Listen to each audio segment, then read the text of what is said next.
2024年、台湾と日本を直撃した台風。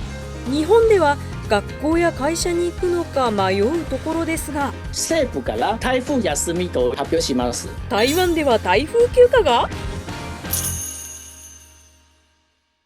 大家好、ジョエル福澤さんとお伝えする台湾ビズ。台湾では7月25日、台風3号ケイミーが接近しましたよね。で、台湾で大きな被害をもたらしました。そして日本熊本では8月29日から30日にかけて台風10号サンサンが接近。迷走台風、ノロノロ台風なんていう風に呼ばれまして、台風の影響を国民が注目しました。日本の SNS ではいつから出勤すればいいのなど戸惑う声も上がっていたんですが、実はこの台風の対応というのは日本と台湾で大きな違いがあるそうですね。はい、そうですね。台湾と日本の方は対応するのは全然違うなんですよ。台湾では台風が接近するの時は政府から台風休みという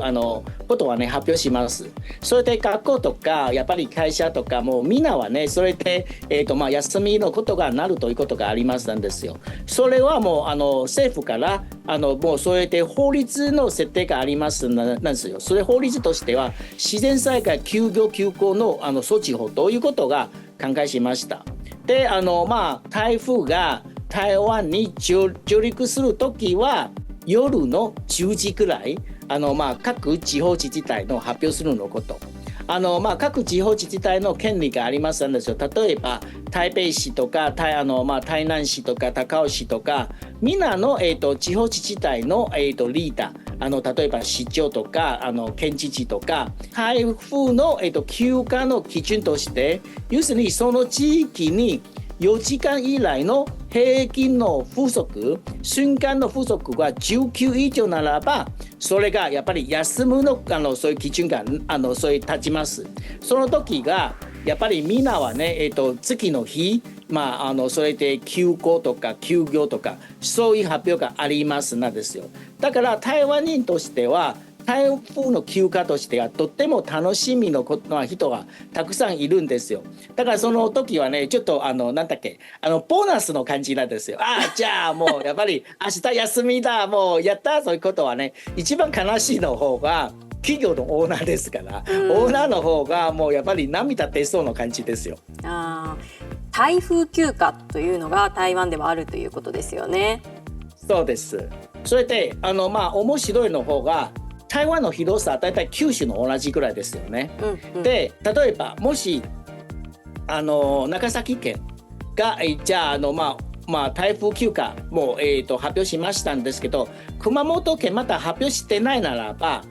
台湾人の方はみんなはね SNS で県知事の Facebook とかTwitter の方に長崎県休んだからなぜ熊本県は休まないのということがちゃんともうプレッシャーかけるんですよ。だからその時の県知事とかもう市長とか本当にやりつないの時はねそれが台風来るの時。なるほど。どうするかという判断に迫られるわけですね。そうなんです。特に例えば選挙が近く例えばこの年の方がもう選挙があるならばそれはね台風休暇の方がもうみんな休むの可能性が高いですよ。なぜならやっぱりもし休まないならば次は選挙のねちょっと負ける可能性が高いと思いますよ。台風休暇次第で投票を決めるというそういう文化があるわけですね。ありますよ。だからみんなはねもうやっぱりその時は台風来るか来ないかそういうことはねやっぱり一番ピリピリの人はもうやっぱり各地方自治体のリーダーなんですよ。日本の場合はそういった明確な基準がないために、各会社ごとに任されるというかそういうような部分があるので、明日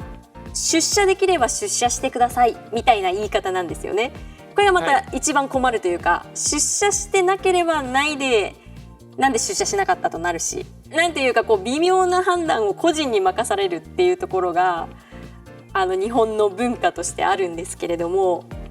ちなみに台湾昔も日本と同じなんですよ。個人的な判断とかもうやっぱり、基準もないなんですよ。法律もないですよ。でただ一つの問題があるんですよ。例えば台風来るときはね、休業、要するに仕事が行くか行かないか、それ一つでしょ。もう一つは休校、要するに学校休むか休まないか、それが一つなんですよ。ただし問題は、もし会社が辞めなかったら、それで、学校の方は休むするときは、そういう生徒たち、保護者がいません。だからもう逆に意味がないです。意味ないだからもうそれで台湾はどんどんじゃあもし休むならば学校とか企業とかも一緒に休めればいいじゃないという話があって、であるだからもうやっぱりもうその今のさっき話したの方が判断基準もあるだし、それで一斉なんかやっぱりそういう県とかもうこういう地方自治体とか休むのことはこういうことになってるはこういうわけです。リモートワークなんていうのも主流になってきて、台風だろうと日本の場合は家で仕事すればいいじゃんっていうような考え方になったんですけれども、台湾の場合はもう本当にお休みになるんですか？リモートワークもある？台湾の場合は、台湾の北部と南の方がちょっと違うなんですよ。北部の方がリモートワークできるの会社が多いですけど、でも南の方は、生産拠点とかもうやっぱり生産するの会社が多いので、生産のことはリモートワークはできないです。できないだからもうこれが休まなければいけないと思います。だからちょっと台湾政府の統計としては1日の台風の休暇としては生産額だいたい200億台湾ドルなんですよ。およそ日本円で930億円ぐらいのなんかそういう損失があるんですけど、ただしお金よりやっぱり命が大事だから、もうこれでやむを得ないでなんかやっぱり台湾の地方自治体も休まなければいけないと思います。何にも被害がなかった場合、そよ風みたいなだった場合はなんか映画館に人が殺到するそうですね。そうですね。私自分も経験がありますなんですよ。夜が話が、台風休暇あるよということで話して次の日が休むんですけど、でも次の日は太陽出て本当に風もない雨もない、すっごく日和ですから、日和の時はもうみんなはね、カラオケ屋さんとか映画館とかもうちょっとそちらで、ボーナスの休暇の方がちょっと、消化する人はもうたくさんいると思います。なるほど、それはちょっと日本と台湾と違うのかなというふうに思いました。台湾の、日本の場合は多分なんか休暇でもなんかそれ、正々堂々でなんか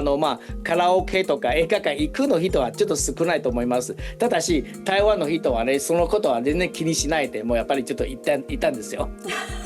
年々ですね、台風も強力なものになって被害も拡大してますから、今後台風がまた台湾そして日本にやってくるケースも多いかと思いますので、自分の身は自分で守るというのを皆さん徹底して空振りを恐れずに避難していただきたいと思います。私は熊本と台湾のニュース発信しますので、皆さんチャンネル登録してね。我现在会跟大家讲有关熊本跟台湾的一些事情哦，记得登录这个我们的小铃铛哦。